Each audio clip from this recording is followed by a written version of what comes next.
समग्र ज्योत्सना में से एकटा कविता हम पढ़य चाहे छी जे ज्योत्सना जी के रचल छनि, जेकर शीर्षक अछि 30। एकांत बासक दर्द अब जीवो नहीं देत, नोर छोड़ आर किछु पीबो नहीं देत।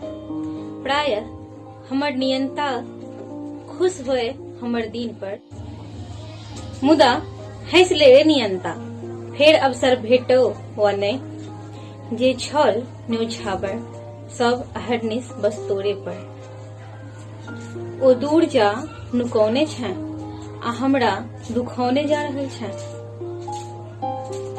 इसगर सन दिन आ राति उदास हताश अछि, संग जँ किछु अछि तऽ किछु समसल सन स्मृति। स्मृतिक ई गेठरी आइ जँ लऽ लीते अथवा हरण कऽ उड़ि जैते आकाश, तऽ अंतस ई अक्कत तीत टीस सँ मुक्ति पाइब जैते आ हमहूँ ऊर्जा युक्त भऽ राजी खुशी